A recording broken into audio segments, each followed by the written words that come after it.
हर्ष के साथ सहन कर रहे हैं, क्योंकि वो जानते हैं कि सहन नहीं करने पर अपार कष्ट आने वाला। तुम समझते हो कि साधु कष्टों को सहन कर रहा है? नहीं, बहुत बड़ी भूल है तुम्हारी।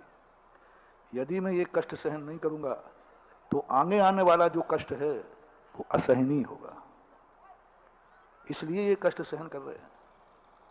तुम्हें रात्रि में नहीं खाने दिया तो और रात में तुम्हें कष्ट हुआ तो हम यही कह रहे हैं कष्ट सहन कर लो। तो कष्ट सहन क्यों करा रहे हो? यदि ये रात कष्ट सहन नहीं किया और रात में खा लिया तो नरकों में ऐसे कष्ट मिलेंगे कि दिन में भी खाने नहीं मिलेगा। तो धर्म के क्षेत्र में लोगों की यही तो भ्रम धारणा है कि धर्म का क्षेत्र में कष्ट सहन करो, भूखे मरो, प्यासे मरो, केस लॉन्च करो, ये करो वो करो, ये सब कष्ट नहीं। ये जो महान कष्ट आने वाला है उससे बचने के लिए ये छोटे मोटे कष्ट उठाना पड़ते हैं। ये कष्ट कैसे हैं? जैसे आपको बीमारी आ जाए तो सुई लगाने में कष्ट होता है कि नहीं? तो फिर क्यों लगवाते हो? कुछ कष्ट तो होता ही है। क्यों करते? क्योंकि वो कष्ट तो छोटा सा है, लेकिन नहीं लगवाएंगे तो फिर कष्ट। ऑपरेशन में कष्ट होता है कि नहीं? फोड़ा है, दबाओगे तो कष्ट होगा, चीड़ फाड़ करे। तुम्हें मालूम है कि कष्ट हो रहा है, फिर क्यों कष्ट सहन करते हो? क्योंकि यदि फोड़ा फोड़ने का कष्ट सहन नहीं करोगे तो फिर पैर कटेगा।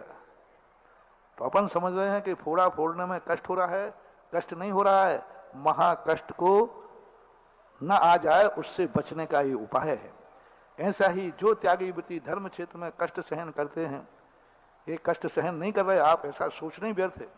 यही सोच तो आप लोगों का गलत है। हम प्यास लगी है साहब तो कैसे सहन करूं, पानी तो सामने रखा है, पिलाने वाला पी रहा है, तो पीने में क्यों कष्ट सहन करें? पी लेना चाहिए।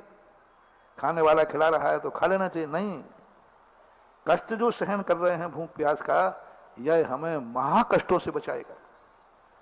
बड़े बड़े कष्ट जो आने वाले हैं उन कष्टों से बचाना है।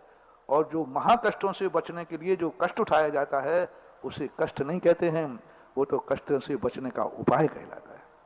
जितने भी हैं, जितने भी जीव हैं, साधु के जीवन में जितने कष्ट हैं, इन कष्टों से वह महाकष्टों से बचता है। पहुंचे तो सोचो, रात नहीं आ रही है, एक दिन कहा था ना प्रश्नों में, रात नहीं आ रही है, सुबह होने की तैयारी चल रही है, क्योंकि रात नहीं आएगी तो सुबह भी। हाँ, ऐसे ये कष्ट नहीं आएंगे तो हम महाकष्टों से नहीं बच पाएंगे। ये धर्म के कष्ट सहन करने से हमें चतुर्गति के कष्टों से बच जाता है। ये है रहस्य। देशना जैन शिकोहाबाद से पूछती हैं,